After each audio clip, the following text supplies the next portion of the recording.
పట్టపగలు చింతల్ భగత్ సింగ్ నగర్ వద్ద చోరీకి ప్రయత్నించిన దుండగులు ఒకవైపు ఈ దొంగలని కూడా తరిమి కొట్టిన బాలిక మనతో పాటే ఉంది.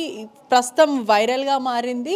తన ప్రాణాలు సైతం కూడా లెక్క చేయకుండా ఆ దొంగల్ని వెంబడించడము, ఇంట్లో ఉన్న దొంగలు ఎవరైతే సప్పుడులు వస్తున్నాయో ఆ సమయంలో తను ఫస్ట్ ఫ్లోర్లో ఉంది. భవానీ అన్న బాలిక కూడా వెంటనే కిందికి వచ్చి వాళ్ళని తరిమి కొట్టడం, మరోవైపు వాళ్ళని అడ్డుకునే ప్రయత్నం చేసింది. మనతో పాటు సాహసం చేసిన బాలిక ఉంది. హాయ్ భవానీ, ఏ భయం అనిపించలేదా? దొంగలు ఎప్పుడు వచ్చారో అసలు ఆ సీసీటీవీ ఫుటేజ్లో మేము చూసాము.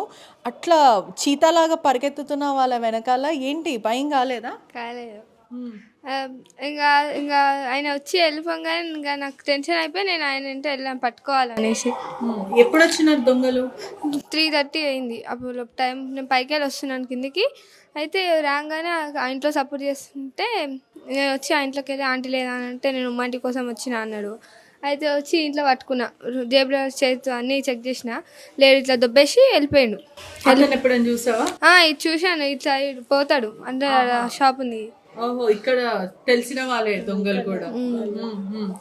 అయితే చూస్తే ఇంకా దొబ్బేసి వెళ్ళిపోగానే అక్కడ ప్రణవ్ స్కూల్ అని ఉంటుంది, అటు వెళ్తే ఒక ఆంటీని చెప్పిన, ఆంటీ పట్టుకోండి అంటే మాకు సంబంధం లేదు మేము పట్టుకోము అని అన్నాడు. దానికి నేను ఇంకా వదిలేసి ఇంటికి వచ్చిన. మమ్మీకి డాడీకి చెప్పింగానే మమ్మీ డాడీ వచ్చి అంతా చెక్ చేసారు. లోపల ఏమైనా దొంగతనం చేశారు? వేరే ఇంట్లో చేశారు. సమయంలో ఏంటి ఫస్ట్ మీరు లోపలికి వచ్చారు, ఫస్ట్ ఫ్లోర్ నుంచి ఇక్కడనే జరిగిందా?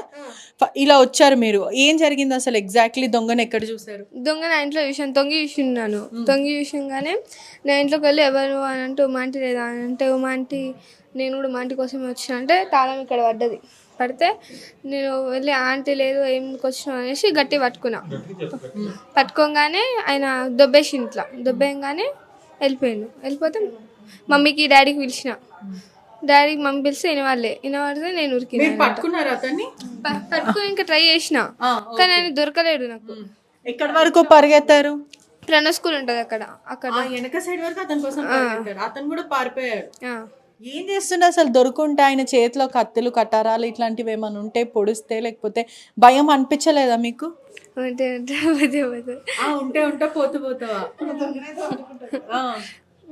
కరాటీ ఇట్లాంటివి ఏమైనా వచ్చా నీకు? Self defence ఏమొచ్చు? కరాటీ ఎప్పటి నుంచి నేర్చుకుంటున్నావు? 3 years అవుతుంది. ఈ మధ్య పోతాను అంతే, ఎక్కువ శాతం. అసలు భయం కాలే?